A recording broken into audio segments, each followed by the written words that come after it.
right, my friends, I'm in the saddle. Sorry about that. I had to grab a bite before this. I'm doing lives all day today. Friends, welcome. My name is Eric Andreas, your guitar sage. And today we are going to be looking at jam tracks. We're going to be looking, we just dropped these brand new jam tracks. These are visual jam tracks. I'm going to be talking to you about how to get the best, get the most out of your jam tracks, okay? Jam tracks are basically songs, and a lot of times they will be, they have the blues jam tracks, reggae, funk, all the different genres, but we know the specific key, we've got the tempo, and what jam tracks allow us to do is warm up to this idea of being able to play to music. Real music, songs, right? That's all jam tracks are. Visual jam tracks, which I'm about to show you here in just a moment, visual jam tracks allow you to see the chords as they're going by. In fact, allow you to see the chord before they even show up, before they're played on the screen, along with the suggestion of some notes that might work well for them, okay? So what I'm going to do with you today is I'm going to show you how to do this in real time. Also, I'm going to direct you to, as we have a massive discount on this today, YourGuitarSage.com/jams. YourGuitarSage.com/jams. And if you go there, you're going to find the discount for this. I think we have the link for that probably in the description of this video as well, okay? So, and these particular jam tracks are worship, country, rockabilly, and surf. And we have them broken out to the different genres, but then you can buy, the more you buy, basically, the more discount you get. So you can buy the individual tracks right now, or at least, a pack of, say, like country or worship or bluegrass, rockabilly/surf, or you can buy them all together. And then we have a mega bundle that's literally almost 2,200 visual jam tracks that we've created over the years. So if you're really into that, if you're really into jam tracks, it's crazy cheap, because when you buy jam tracks, you're talking 50 cents to $1 usually. These are around a quarter, okay? So very affordable. So let's jump into it now. And I will show you exactly what we're talking about. So first off, Wendy Ace, hello. Stafford, G, Louie, we got Mike, we got Jim Hatt, help, Scott Simmons, and Russ. Okay, so let's do this. Also, let's see, there's 62 of you here in the moment. That's great, I love that. I was going to... All right, I'll tell you what, we're just going to get straight into it. So I was working with my UGS Pro students just a few minutes ago, and we were kind of gearing up for this. But I was going over these visual jam tracks with them, and we got on the discussion of, sorry, dear Lord, anytime I do a little something like this, I'm going to get all sorts of crazy things on the screen. I don't know why. We kind of know why. So... what I found, and what I always find when I'm teaching about jam tracks and using jam tracks, is people really think it's very, very overwhelming. And they say, I can't do this, I can't do this. I promise you, okay? Marine Mama, who's not in the chat with us, but who was in the last live broadcast I did, in real time, she got it. Okay, she's like, it's difficult, and we had other people saying, I got to memorize these licks, and other people saying, I got to be more creative. No, you don't. I can promise you. The only thing that you do need is you need to have some sort of chord shape. That is very, very helpful. Having the chord shape and then using what's on the screen is going to help a ton, okay? So I'm going to show you an example here, okay? And I don't have my second monitor here, so I apologize, but you're gonna get a little bit of, okay.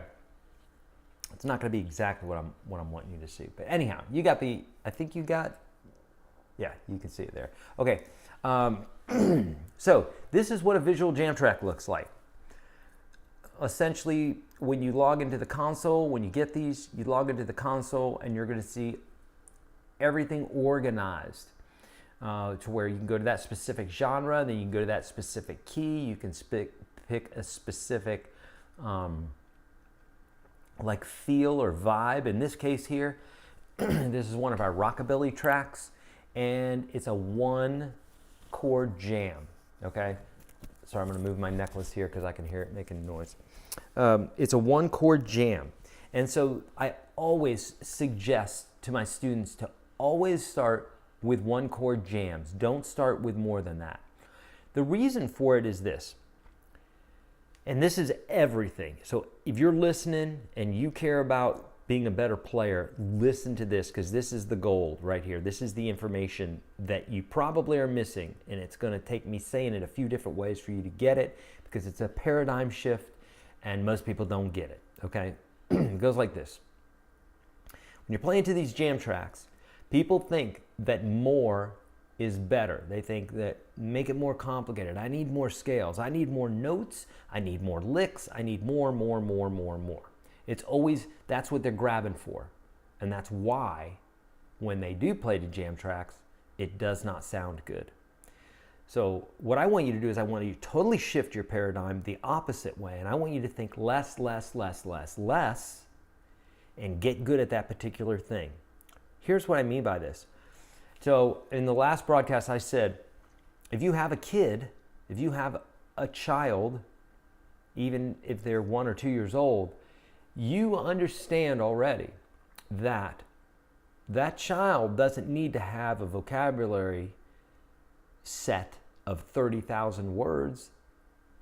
They only have a skill, they only have a set of just a handful of words. And in some cases, you know, if they're a little bit older, they might have a few dozen or 100 or something like that, right? But nonetheless, they're talking very simply, very elementary, very elementarily, I don't know, in a very elementary type fashion, okay?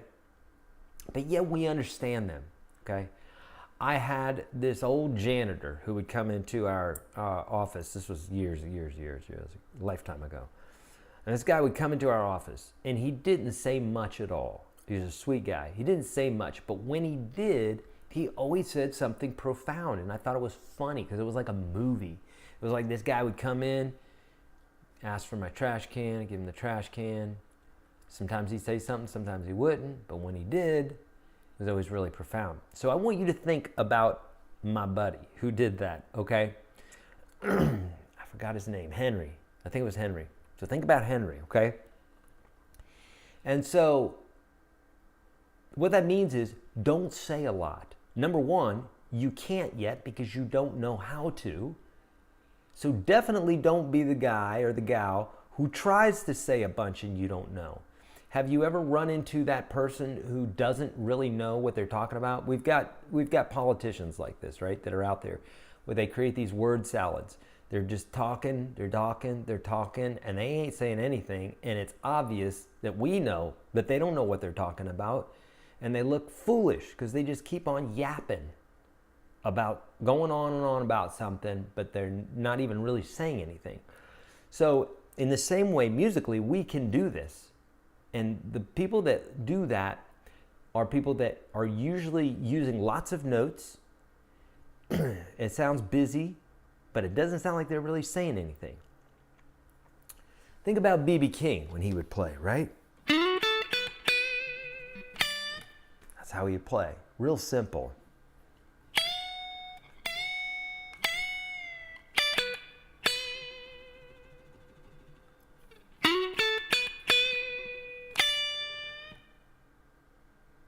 Simple. Okay? That's because we don't need a lot for it to sound great. And in fact, if you leave those holes there, if you understand what I'm trying to do right now is I'm trying to give you latitude. simple, not a lot of notes, you know, one chord jam, keep it on the chord. If you want to throw in another note outside of that chord, then do so. That would be the next step, but let's keep it really simple, okay? So I'm going to get into one of these with you right now. Now, you're looking at the jam track there. There's me.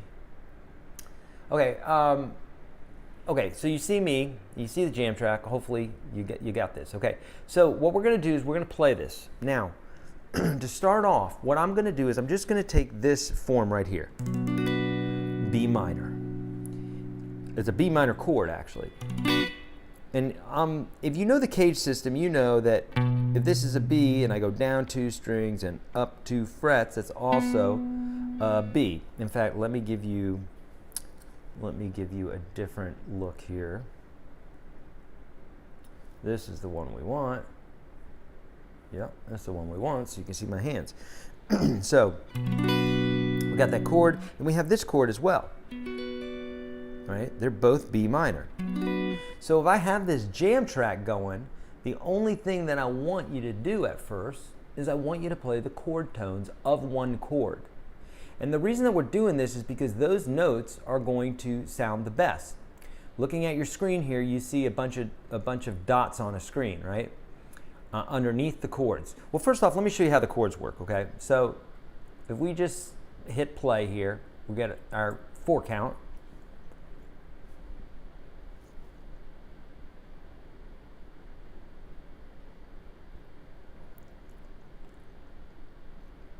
Hang in there.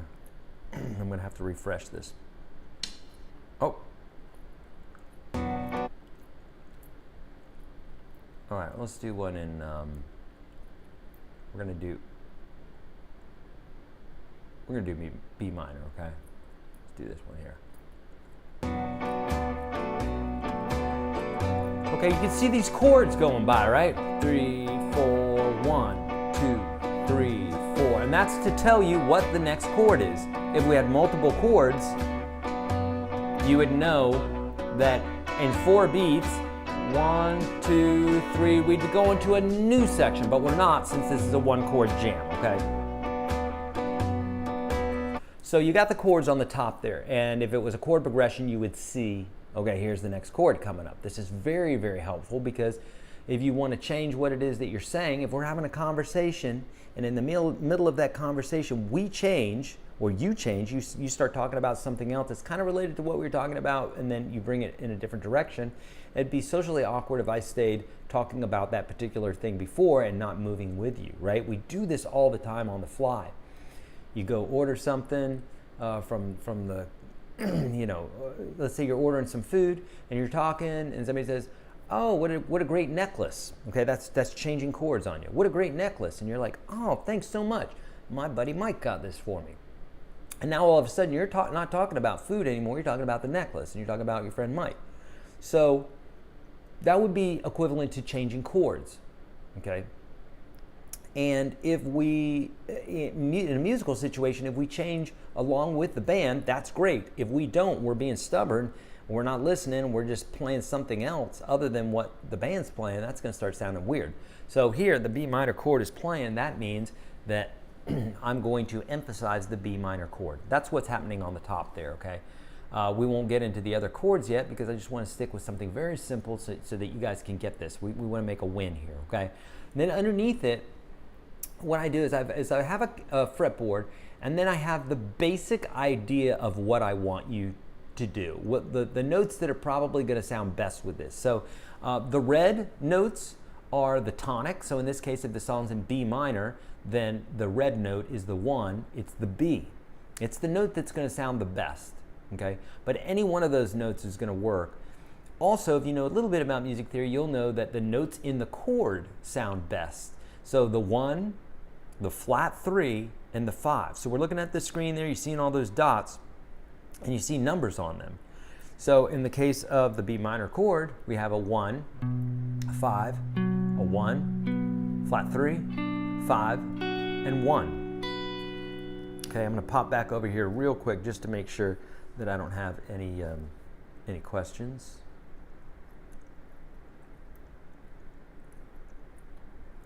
All right, we're good, right? Let me get back to it. Okay, here we go. Ready? Okay, so there's our B minor, right? So the notes that are going to sound best in this order is the 1 is going to sound the best because that's just the most, I say best, it's going to sound the most stable because that's the key that we're in. And using any of the other notes, the 5 and the flat 3, since those notes are in the chord, they're going to sound also very, very stable, but not as stable as the number 1. And then if you take any other note that's in black on there, those are also going to work really well with what we're doing here. Anything that doesn't have a dot on it is not going to sound as good. It's not to say that if you're a skilled guitar player, you couldn't make it sound good because you know some things, right? But for the most part, they're kind of like layers. You got the arpeggio, which is the notes in the chord. Those are going to sound the best, especially the 1. And then the next layer up would be notes that aren't in the chord but are in the scale or in the key that you're in. Okay, so for every tonal center, every tonic, or every key center, we have a subset of notes, usually 7 notes, right? Do, re, mi, fa, sol, la, ti, and then back to do again, back to the 8. And 8 and 1 are the same notes by name. So really we're talking about 7 notes. So all that being said, there are 12 chromatic notes. So in the in-between notes, if we went from the 0th fret to the 12th fret, okay, we're going to have 11 notes and then a repeated note right here. So the chromatic scale has 11 notes, the diatonic scale has 7, and realistically that's what we're hearing, that's what music's in, is diatonic. And so 7 notes usually is the only thing that's happening. In this case here you've got 6 notes because it's the blues scale, which is the pentatonic scale, the 5, penta is 5, pentatonic scale plus the flat 5, or what we call the blue note. And when you're looking at these jam tracks, that is the way that I have it set up, to where you can see the chords on top and then you can see the suggested notes near the bottom. Now you play whatever notes you want, but they're suggested, okay? So let's do this now. Let me see if there's any questions before I begin here. Okay. Okay, but now you can see my guitar, right? Yeah, okay, good, good, good. Okay, good. So now you can see the guitar. Okay, so here we go. So I've got a B minor chord. I have a B minor chord progression happening. So I'm going to show you kind of this in steps. So it might be a little boring. If you're used to doing these, it might be a little boring for you at first, but hang in there, okay? So here's our first chord. It's a B minor. And I'm just going to play notes out of the B minor chord. Just playing the chord right there. Now if I just play individual notes,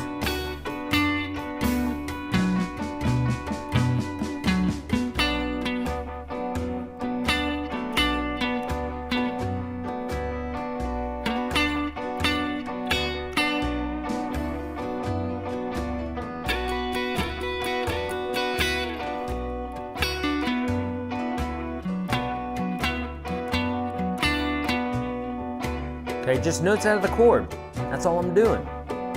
But if you notice, what else I'm doing is I'm phrasing, right? I'm not just, I made an example in the last, broadcast is, if I had gotten on here at noon and I just started talking like this in a monotone voice and I tried to get as many words in as possible just to be effective and efficient and make sure I wasn't wasting your time and I could just go straight into the lesson, talk to you about jam tracks, talk to you about keys, talk to you about notes, talk to you about chords, and I could just go off for an hour straight telling you, trying to make sure that you get all the information as possible, then that's going to be great, right? No. That's not realistic. It's not how we speak. It's not how the world, it's not how the universe works. The universe works in ebbs and flows, yin and yang, negative and positive. It's all there, right? So musically speaking, we have tension and release, and so we want to breathe in between our phrases. And I mean that figuratively, right? We're going to be breathing all the time. It's not like we're playing a wind instrument where we have to take a break in between our playing of the licks or the chops, which is why they have that name, is because they would sit there and they'd play their part. They'd lick their lips or their chops in between playing their musical passages. I say musical passages, and then that's how we come up with the name licks or chops, okay? So, but there's always breathing involved. So in this case here, you can hear, even though I'm playing notes in a chord, I'm leaving some space, right?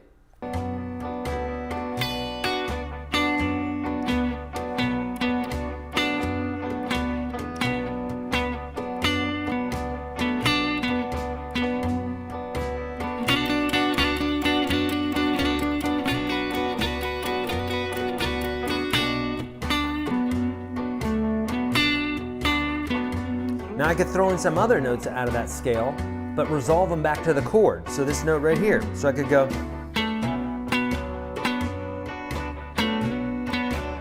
It won't sound as good as if I go away from that note and then to a scale note. So it won't sound as good as if I went. Although it doesn't sound bad. That one sounds better. Using the cage system, I know I could find another form right here of the B minor chord. So I could just go.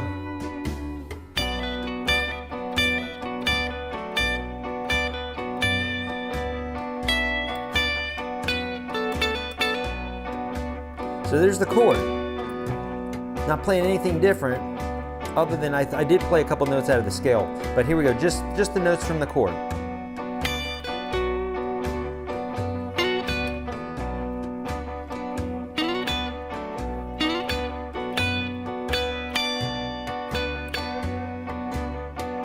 Now if I want to incorporate another note here, I could. I'll resolve to the chord.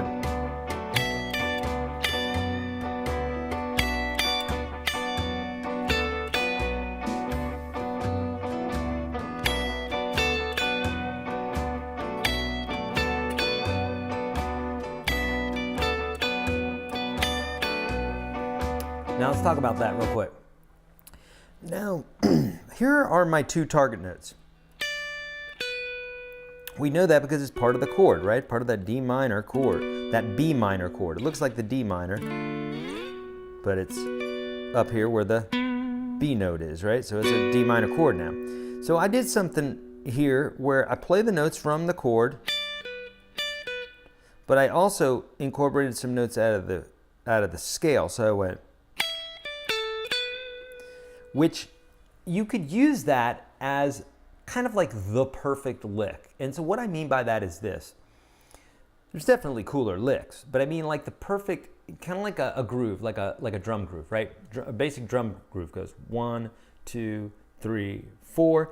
The kick is on the 1 and the 3, the snare is on the 2 and the 4. So it's like kick, snare, kick, snare, kick, snare, kick, snare, boom, ta, right? That's a basic groove. And so, well, why is that important? Because that is the basis of like literally all the grooves that are out there.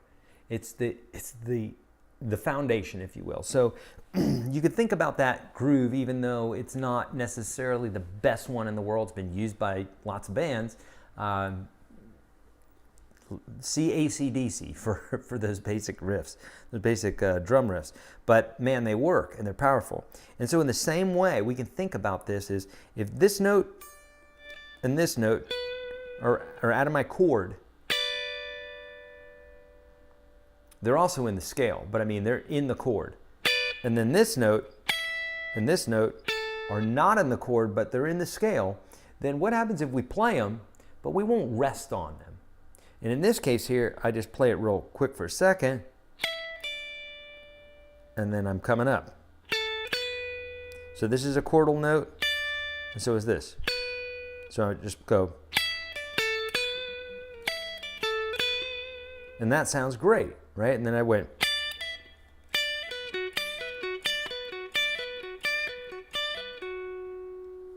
That's cool too, right? All right. Let's let me see what kind of questions you have here for me, and then we'll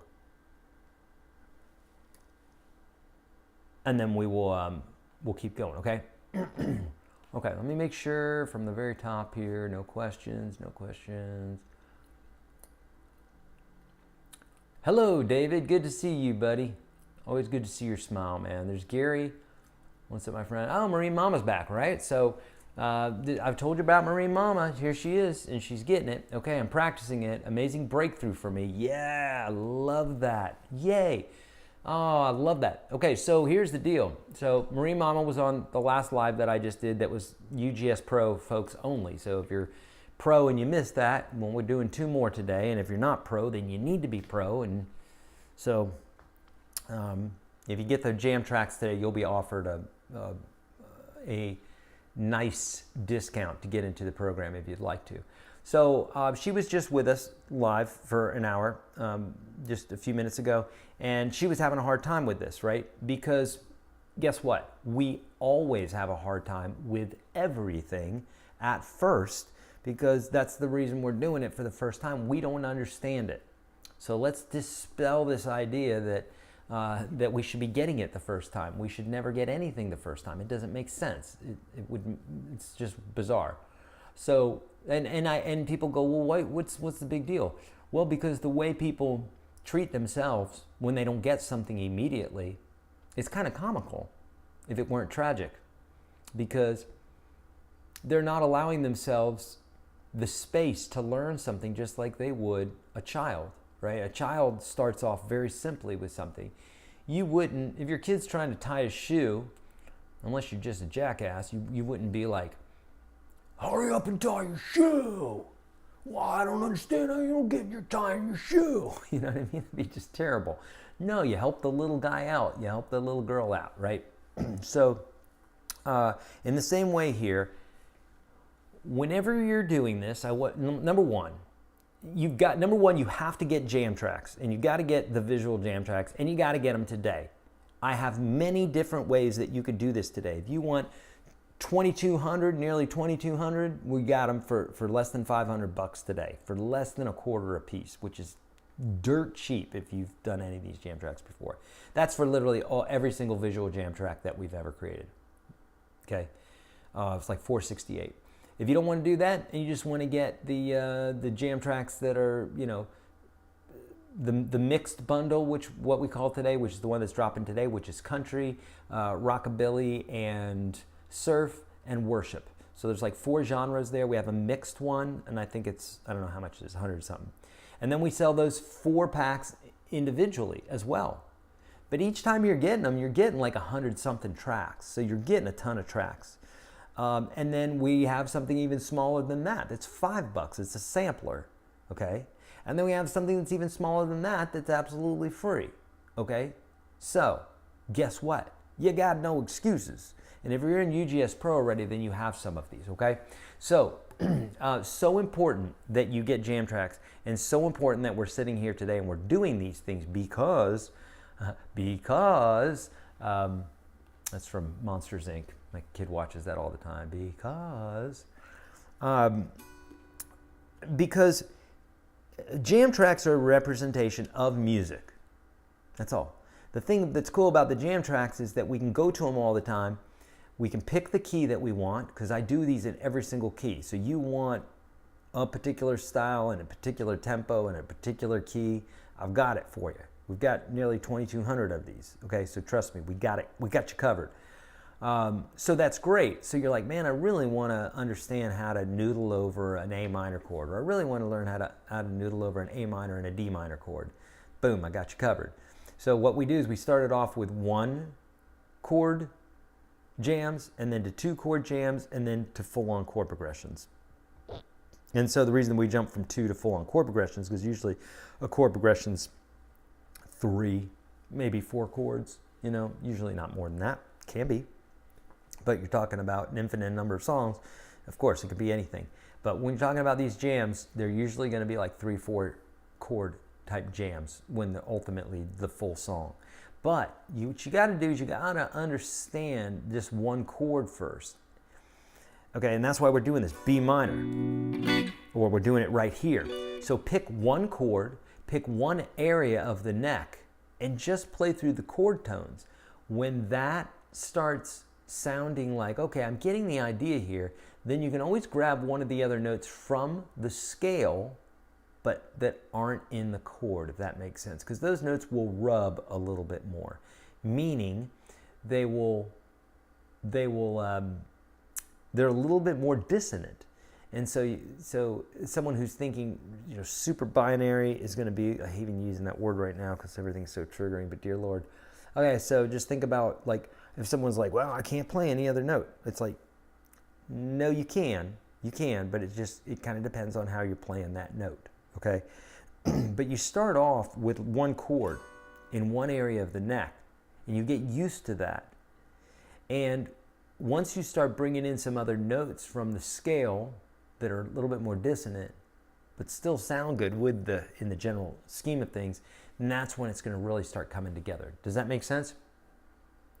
All right, questions. Oh, thank you, Stiv. The monthly UGS Pro chats are a hugely underrated feature. I always learn something even if I don't have a specific question. Beautiful, thanks, Stiv.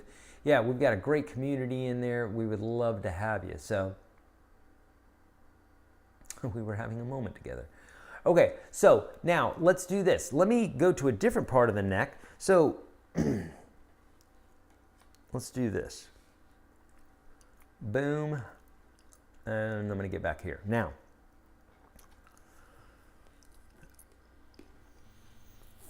a great course that I have that really helps with this, number one, is minimalistic blues, but also caged soloing. So the cage system that I have that's in the store covers the cage system, but then it also covers like how to view this from a lead guitar player's vantage point, okay? And form 1 of the blues scale.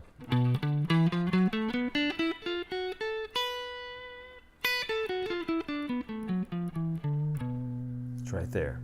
And then we have this chord, right? So one way to think about this is you want to think about this chord form and this scale form. And there's no notes that I'm playing in this chord that are not played in that scale. There are notes played in the scale that aren't played in the chord, but not vice versa. So you want to think about these things kind of together, because if I'm soloing and I want to just pull notes from the chord, I can. But if I want to throw in a note that's from the scale that's not in the chord, so here's just notes from the chord. In fact, let me give a different look here actually. Let me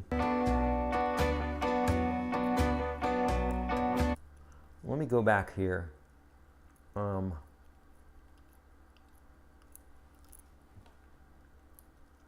gonna do this one here, right here, okay? So if I got that going on, right? That is our B minor bar chord. And if we look at form 1 of the blues scale, so here's our 1 from the chord, here's our 5, here's our 1, here's our flat 3, here's our 5, and our 1 again. So I'm always thinking that right there. So if I'm playing, I'm going to emphasize the notes that are in my chord, but I'm going to bring in some notes out of this scale here a little bit too. I'm just going to resolve on the notes in the chord, meaning rest on those notes. So for instance, if I wanted to create some licks like that, I might go.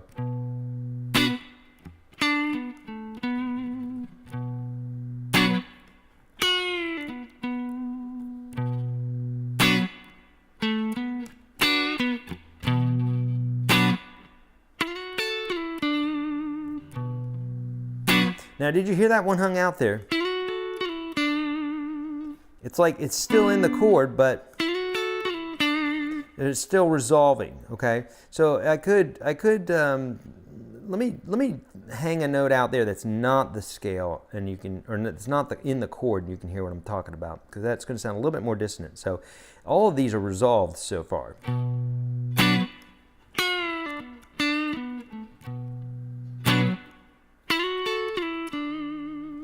Still resolved.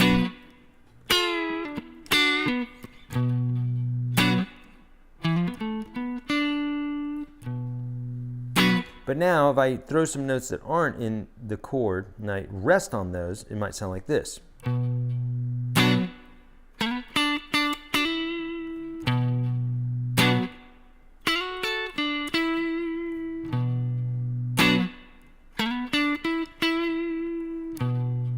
It wants to resolve. See how that sounds better? It wants to resolve. So those notes that aren't in the chord, they kind of add a little tension.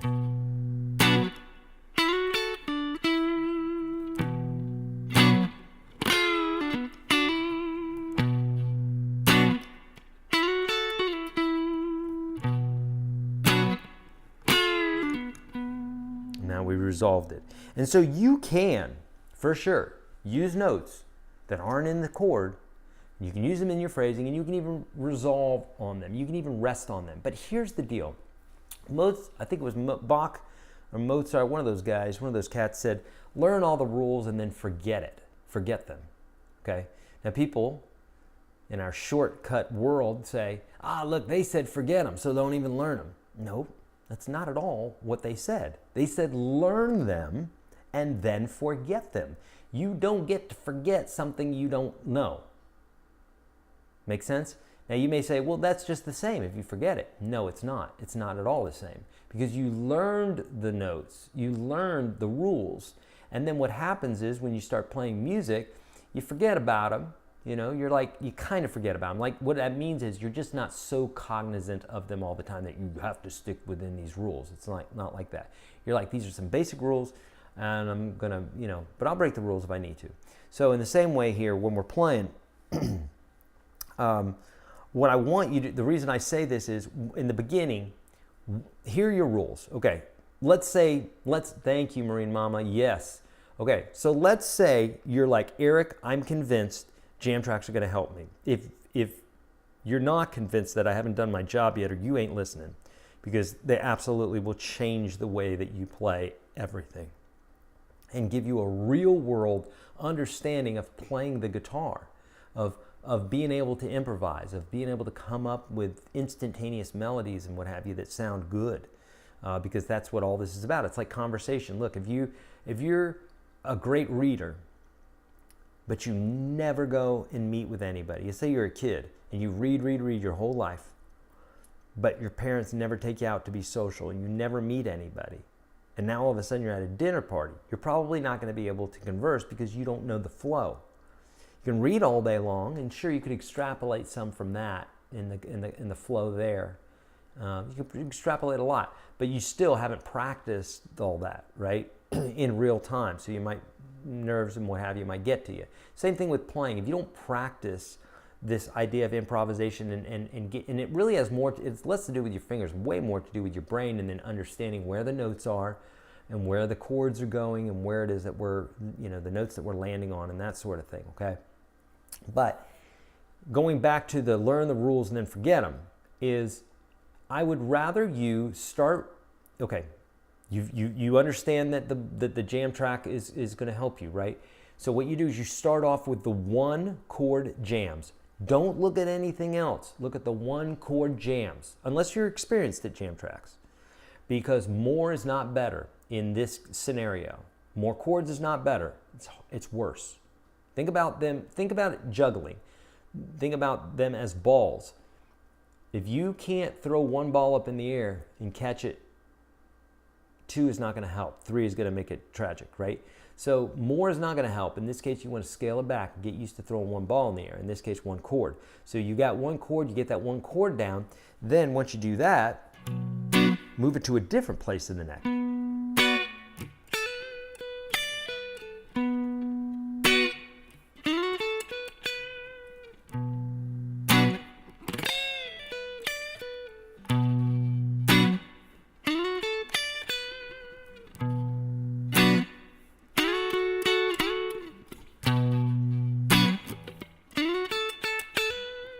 So I'm thinking about it, just a different place in the neck there, that's all. And then we can do this for all the different forms of that particular chord. So I have this, and I've got this form. Then I'm up here, I got this form.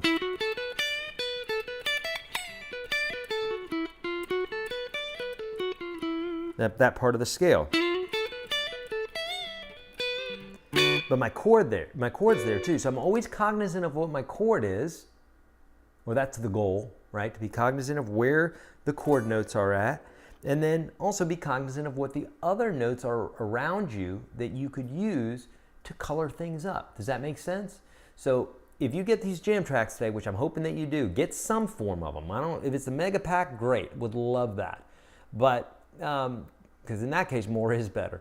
But there's up to a sampler pack, okay? There's, I think, like $5. Get yourself some jam tracks. Do yourself a favor. If you haven't gotten the visual jam tracks, son, go get them, okay? Now, let's see if there's any questions here. Okay, so the visual jam does not have the 2 or the 6. No, it does if the song calls for it. So, Scott, what you're saying there is correct. So, in the case of the visual jam track, let me see if I can bring that up here again. Let's see.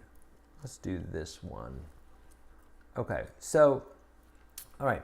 So here you have the 1. Okay, this is the pentatonic. This is the blues scale. So we have the 1, the flat 3, the 4, flat 5, 5, flat 7, and the 1 again. So what Scott was saying, you don't have a 2. There's no 2. It goes straight to the 3, the flat 3. Okay, and there's no 6. You can see that. No notes of 6 in there. Okay, and the reason for that is because this is the blues scale. So I explained this earlier, Scott, that if it's a song that's kind of bluesy or rockabilly or country or something, I'm probably going to use the blues scale or the pentatonic scale. If it's something more Spanish or more kind of poppy, where all of the notes in the scale are going to sound really good, then I'll opt for diatonic or the 7-note scale. So in this case here, we have the pentatonic scale plus the flat 5, also known as the blue note. That's called the blues scale. Okay, so I just chose a different set of notes because I believe that they will sound better for the specific context that we're talking about. Okay, okay. Are you saying these can be color notes, but ones that you probably want to use with discretion? So, right. So if you were to play the 2 or the 6, now you're getting into kind of diatonic territory, which is, all of the notes. All of the notes within a key, not all of it. If it was all of the notes, it would be the chromatic scale, right? Now, here's an experiment, Scott, because it's one thing for me to say something, it's another thing for you to know it, because intuitively, right? So what I want you to do, Scott, if you're used to improvising blues specifically with the blues scale, then try the same.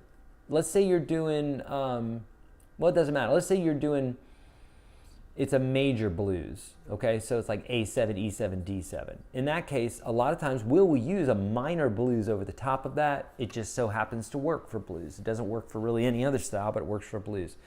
So you could use major pentatonic or you could use minor pentatonic. So what I would suggest you do so that you understand the difference is play the major scale over top of a 12-bar blues chord progression. Basic blues chord progression like Tush by ZZ Top or, any ZZ Top tune pretty much. But because it is in a major key, and so one would think, well, that major scale should work over that. But once you start playing those notes over the top of it, you'll be like, oh God, that doesn't sound good. So even if you were to just use minor, the straight up minor scale over top of, in this case, that B minor chord progression we were looking at, it's still probably not going to sound like you want it to. It's a matter of opinion, but if you gave 100 people, a lollipop, there's probably 100 people are going to like the lollipop. If you gave 100 people, celery, not as many people are going to like it, right? So there's some kind of rules of thumb that will work. Okay, Marine Mama saying, makes so much sense, definitely G. Okay, good. Real world experience, yeah. I'm more of a let it breathe kind of player. Good, Drew, because guess what? The more you can just lean into that, being the you know, let it breathe kind of player. That's awesome. That's what we want. When you do that, you're leaving room for the listener to digest what it is that you just said, what you just did. And I can assure you this, once you're at the level of Yngwie Malmsteen or Jimi Hendrix or Joe Bonamassa or whatever, and you have that much vocabulary, you're not even going to be thinking about breathing or not breathing anymore. It's just going to happen automatically. But you'll have a lot more to say, okay? But start off with simple phrases. Think about B.B. King, man. That guy, I mean, just simple, right? David's saying, is it necessary? Sure, I need to put these on the screen here. Is it necessary? Why are these so small for the love of all that's good and holy? Make these where people can see them, right? Is it necessary to switch pickups when soloing? I see guitar players on YouTube doing this often. You know, David, I have never changed my pickup switch in the middle of a solo. Now, I see Yngwie Malmsteen do it all the time, and he's super fast at it, and it's quite impressive. But I've never had a need for that. I don't, you know, typically my solos, I'm not looking to change the tone of it in the middle of the solo. But, so is it necessary? No, it's only necessary if you want it to be, you know? Okay, question here. If I'm doing 2 chords, then I stay on the same scale, but just play the strumming chord as the root, right? Yes, exactly. In fact, I'll tell you what we'll do is I'm going to, just for kicks and giggles, I'm going to pull up one that's got 2 chords. Okay, we're going to pull up a 2-chord vamp.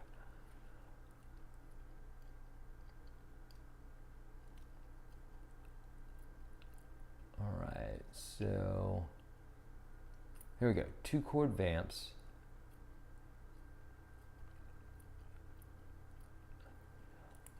And I'm going to pick something, here we go, E minor, A minor, okay?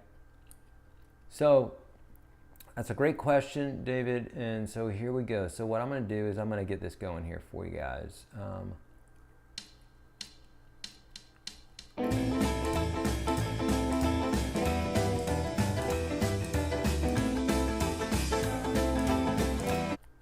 Hold on there. I'm going to remove this from the screen.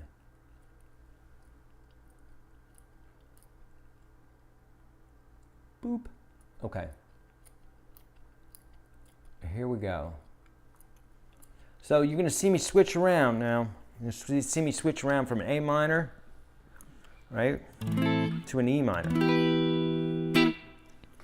But at the same time, I'm still thinking, since we're in the key of A minor, I'm going to think about the A minor pentatonic or the A minor blues, and then, but for certain notes, I might emphasize that E minor, okay? So here we go. Now this one's moving pretty quick, and I would always start it off doing something like,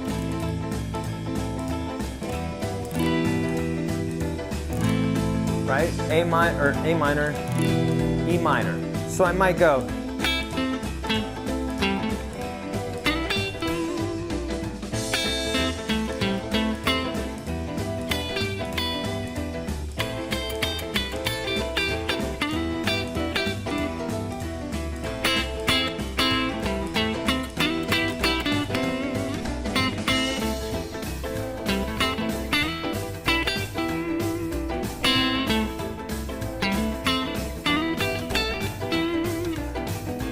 now that was real crude. It was just like real basic, but essentially what I'm doing is I'm thinking, okay, we got that A minor form, because those notes are right out of, number one, they're in the blues scale, but more importantly, they're in the E minor chord.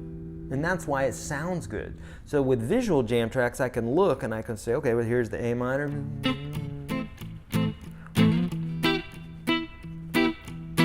That's what my rhythm guitar player is doing, right? So why wouldn't those notes sound good? He's playing them, right? So that's why, and they're in the scale. But had I resolved, that wouldn't sound good, because that's resolving to the A minor. But if I went,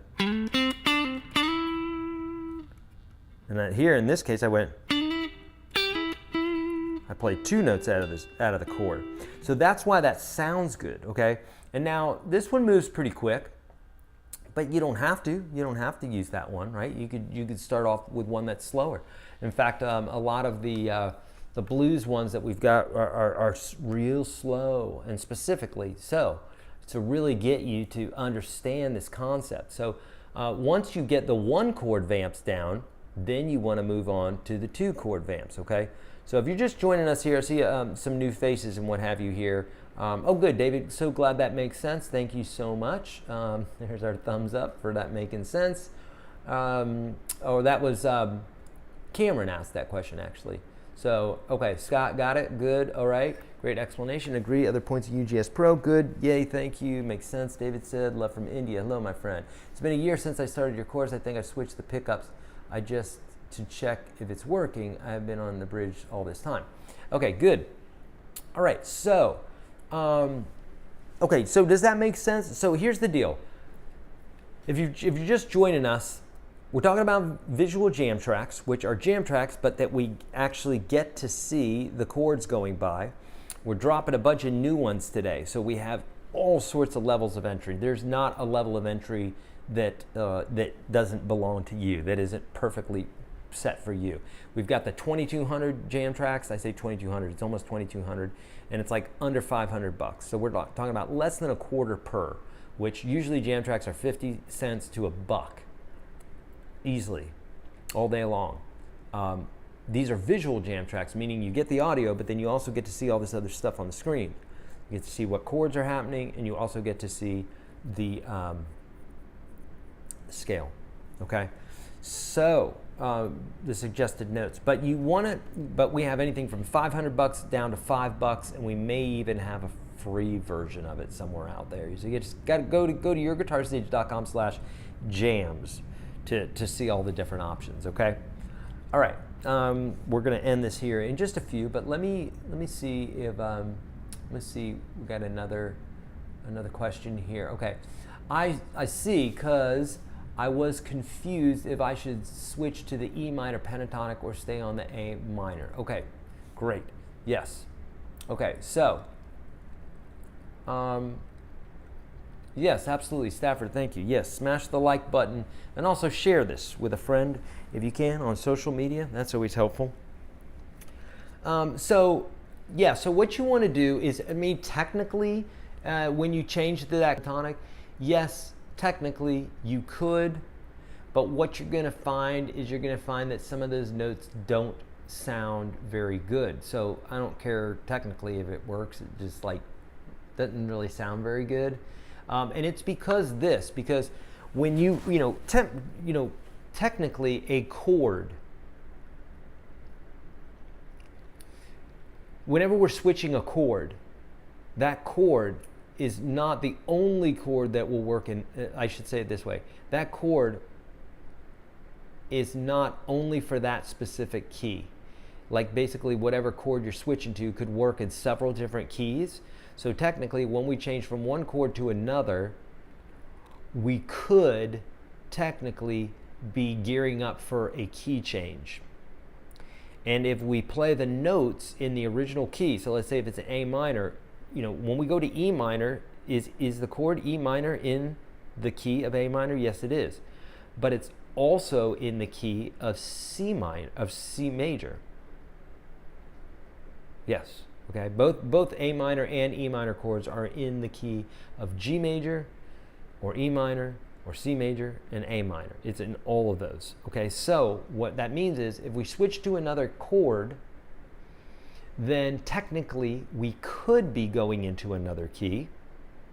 And if you stick to the original key, Cameron, if you stick to the original key, like in this case here, A minor, and they're hearing those notes over the E minor chord, it's not going to feel like it's going to key change at all. It's going to sound like you're staying on the subject. Now, if you were going to key change, then that might be good to kind of switch it up. And maybe if you're going to switch to the key of E minor or whatever, then you play in E minor pentatonic. But for the most part, if you're trying to keep it in a specific key, you stay in the one key, but you tip your hat to the specific chord that's being played at the moment. Meaning, you recognize that chord. Kind of like at a get-together. You're standing there, you're talking with friends, another buddy walks in the room, and you're like, "What's up, Joe?" Whatever. It's just, you're just saying, "Hey, everybody, this is Joe." You introduce them, you know. You could think about that socially as you being on top of that chord and you playing some notes out of the chord, but it's not like Joe walks in, everybody's conversation stops, and we all look at Joe and we wait for Joe to say something, right? That's not the way it works socially. Joe walks in, he mixes in, he becomes part of it, but we're doing stuff already here, Joe. We're in the key of A minor, Mr. E minor coming in here. You ain't changing the key, right? So you want to think about that when you're playing. So stay in the key, unless you don't want to stay in the key. But 99% of the time you're going to be staying in the key. So stay in the key.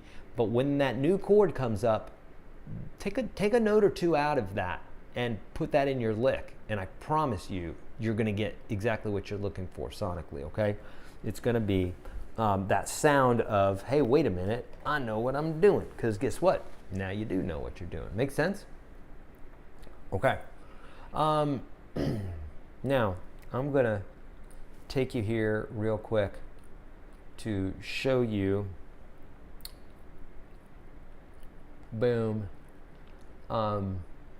basically how this works. So this is the rockabilly and surf jams. Oh, and all of these I have my top 5 commandments for playing to jam tracks so you understand. So look, check this out. These are 1-chord vamps. So you have it right here in, you know, A sharp minor, in A minor, in B minor, in C sharp minor, in C minor, and so on and so forth. So you have all the chords there. It's not like you're going to be minus a chord. And then if you want major, there's all the majors. Those are 1-chord vamps right there, right? And then minor, surf, you know, minor 1-chord, and then major 1-chord, okay? Surf blues, surf doors, stray cats. All right, that one's a good one. And then we got the 2-chord vamps. Now you're talking about 2 chords, and then so on and so forth. And then we're getting into, you know, full songs and what have you. So, and that's just surf / rockabilly. You know, there's the ones that dropped today. Now I'm in the back end of our program here, so things are going to look a little different for you. But essentially, you know, for this pack, we've got 132 in there. So anyhow, there's something for everybody. Like I said, and there's so many different entryways to get into these visual jam tracks. I even have a few that are free on YouTube. So if you want to check some out where you're like, "I don't have $5 to spend," okay, cool. I got free stuff for you too. The premium stuff is for folks that want to buy something, right? But I have tons of free stuff that's out there as well, okay? So make sure you check that out. All right, friends, we're going to be ending this here. If you're in UGS Pro, we've got another live coming up in a half hour. So at 1:30, I'll be live with you again. And then I'll be live with you again at 3 p.m. today. So if you're in UGS Pro, get ready. We'll go live again in just a half hour. Otherwise, for those of you who are just watching, thank you so much for joining me today. Man, I'm telling you what, jam tracks, specifically visual jam tracks, will change the way that you do music, because it's going to get you, it forces you in a good way, if you do it the way that I said, 1-chord jams, it will force you to understand this stuff, okay? Marine Mama got it in the last hour here. So that makes me so happy, and I know others of you have done the same. So start off with those 1-chord jams, get in there, get some visual jam tracks right now. The link for that, I believe, is in the description of this video. If it's not, YourGuitarSage.com/jams. Get in there, get yourself some. I can promise you it's going to change your life. Also, if you don't like them, we have 60-day money-back guarantee. So you get 0 to lose. You get 100% of your money back. So that's it. All right, my friends, I'm out of here. Thanks so much for joining me. And for pro folks, I'll see you in a half hour.